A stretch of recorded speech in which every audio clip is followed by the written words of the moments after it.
anything in his 300, not just for the manner of the win itself and I guess what it means for your season? Yeah, look, it's the primary objective coming here was the 4 points, but the added bonus was that the club champion was playing his 300th game. And so, yeah, we always talk about occasions, trying to honour it with the effort, commensurate with the esteem you hold either the person or the day in. So the fact that we're able to tick both boxes, and in the manner that we did it, we played very, very good football tonight, that we all feel good about ourselves and really pleased for Matthew, who's dedicated his football career to Fremantle, and to be acknowledged by the fans tonight in the manner they did. These are special nights in football, and that's why everyone loves football. You used to be mediocre last week. Yeah. A week's a long time. It is, isn't it? So we're 5-4. I'm not sure that gets us just a bit above good, mediocre, average. So statistically we're average, and average is normal, and that's mediocre. So statistically we've got our nose in front, so to speak. But we had a good week of drilling down the areas we thought we'd been inconsistent in. Really positive week and with the players and the coaches, and worked hard. We had 2 sessions on the track. We've had 4 6-day breaks that haven't allowed us to work in the manner we wanted to. So unfortunately, our intensity and our leg speed was all there tonight, and I thought we played very good footy. So, but more important, against a quality opposition. So yeah, we feel a bit better about ourselves in our football, and we think going forward, if we produce that type of footy, we'll be in lots of games where we should be able to sort of get the points or go very close to. Ross, you're a brilliant start. How much of a factor was the milestone and any emotion that went with that? Well, it's hard to talk to. I think we acknowledged that in the right way during the week. Matthews can talk to this, but his family was in pre-game, which we do with all milestone games, and it's an emotional time because they, raised Matthew, and he can talk to what they've done in his football life and the journey. But it was really important we didn't over excite on the arousal curve, and it was a pretty calm, calculated pre-game with players and coaches, and just focused on the only thing. The emotion wasn't going to get it done. The only thing that was going to get it done was action, and we got into action all night tonight. So from that end, it was really pleasing. That he had the ball within 30 seconds and kicked a cracking goal from the boundary probably helped as well. Yeah, it was a really. I don't believe in omens, but if you did, you'd probably think, gee, that's not a bad one. Come out of the middle and hit him on the chest, and from an acute angle, bring all his skill to life as a fantastic start to the game. Matty, what sort of relief is it to you to have it behind you now? It was a pretty overwhelming week, to be honest. I was very humbled and at times embarrassed by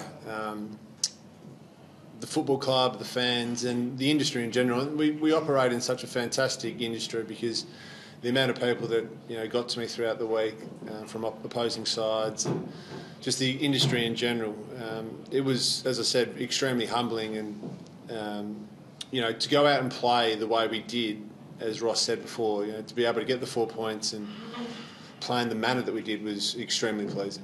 Do you think that the boys actually responded possibly to your milestone, even more so the importance of the game? Did you sense that? I didn't sense it. No, I mean it was relatively emotional pre-game with Shawnee Mack and my family and Lauren's family. So there was an element of that, but I really wanted, and Ross wanted to move on quickly to make sure that we were focusing on the job at hand and not get over-roused and not get caught up in the moment that was my milestone. It was about us as a group getting back to our best football. I accept that what you say to your boys once you've got them out there as the captain and so on, we've made a bit of it. But can you give us a bit of insight in what you did say tonight? Yeah, I said it's not about me. Honestly, I said that no matter what they're feeling, the emotion and what they were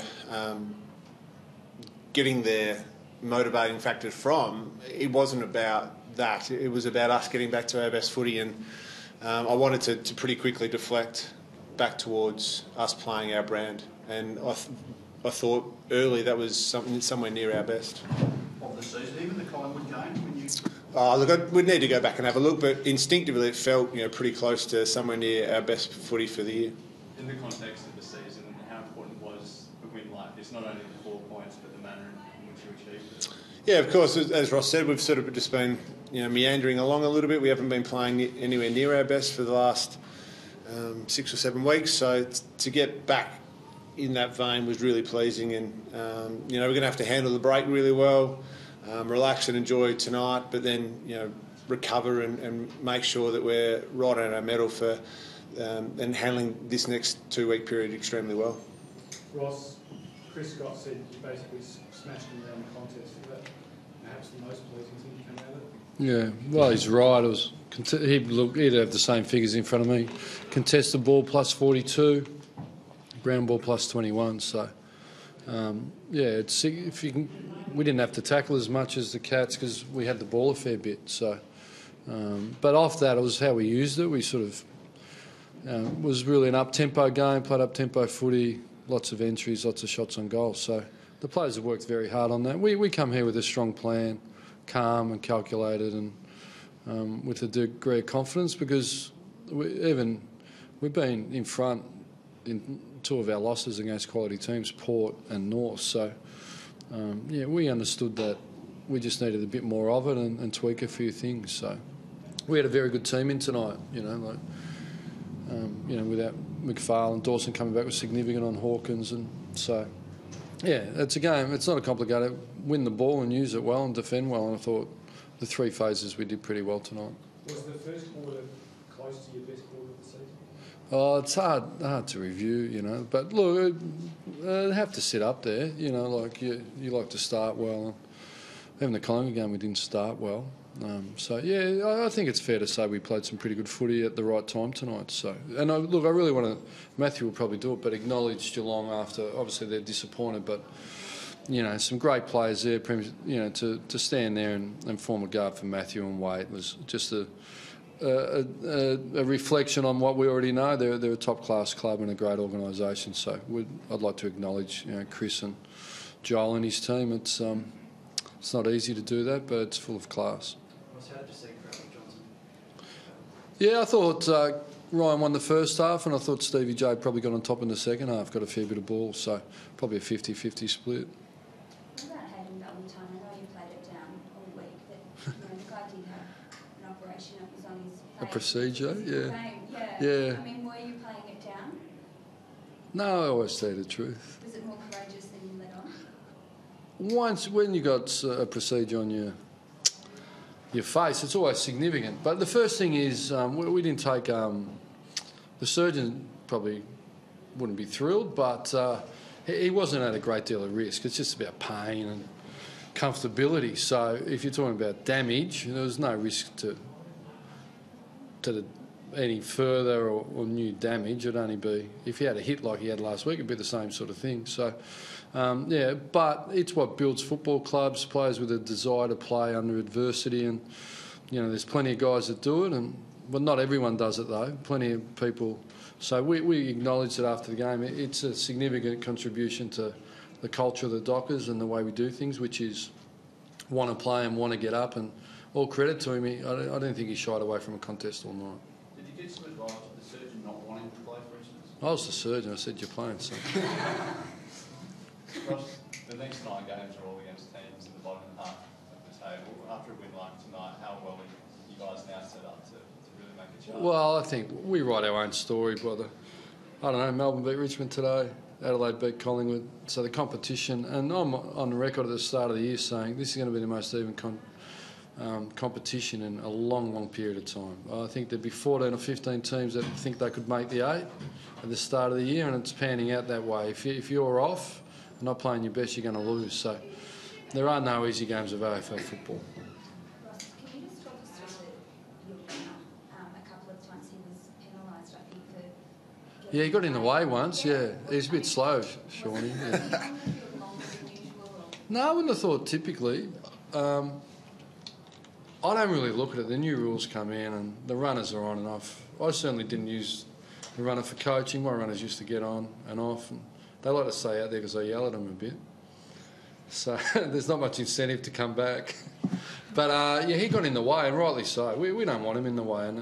But it's not typical of how we operate. That'd be his first free kick in a long time, So. Ross, the interchange thing where Johnson dragged Crowley through the Cats, interchange Yeah, we were certainly pinned. Ryan was frustrated. I said, settle down, sit down, don't worry about it. But it's a concern. But I'd like to think it'd be reviewed. We've got an open channel. I don't tend to ring much, but I'll certainly ring about that.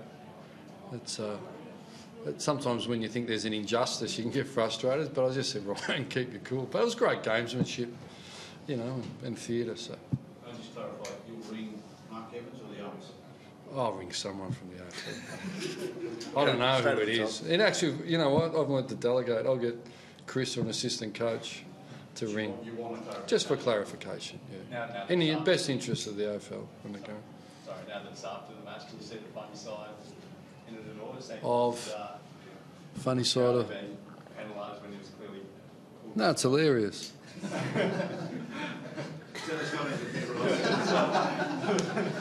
How will you handle the break? You clearly don't have to sit on this side of it, do you? Eh? How will you handle the break? Yeah, with great care and diligence. They'll enjoy and relax, but we'll recover and review and send away with a strong plan. But certainly a mental break, but physically the guys are going to have to do some strong activity to make sure they stay in good condition. You're satisfied with where the group's at going into the break? After 9 games, you're a win less than what you were this time last year?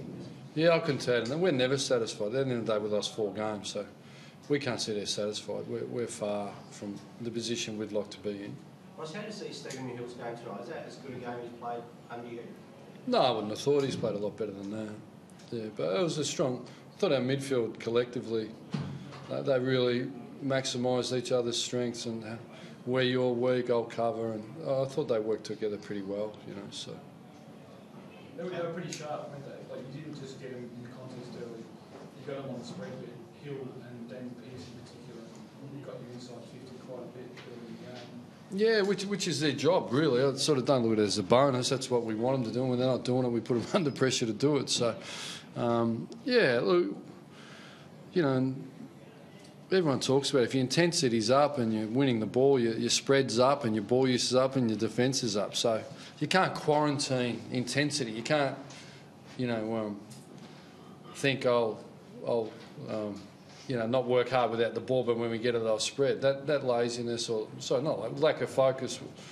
You can't just switch it on to different phases of the game. So if you're really intense, it's going to be there in all phases. And clearly we were tonight, and we have been inconsistent previously.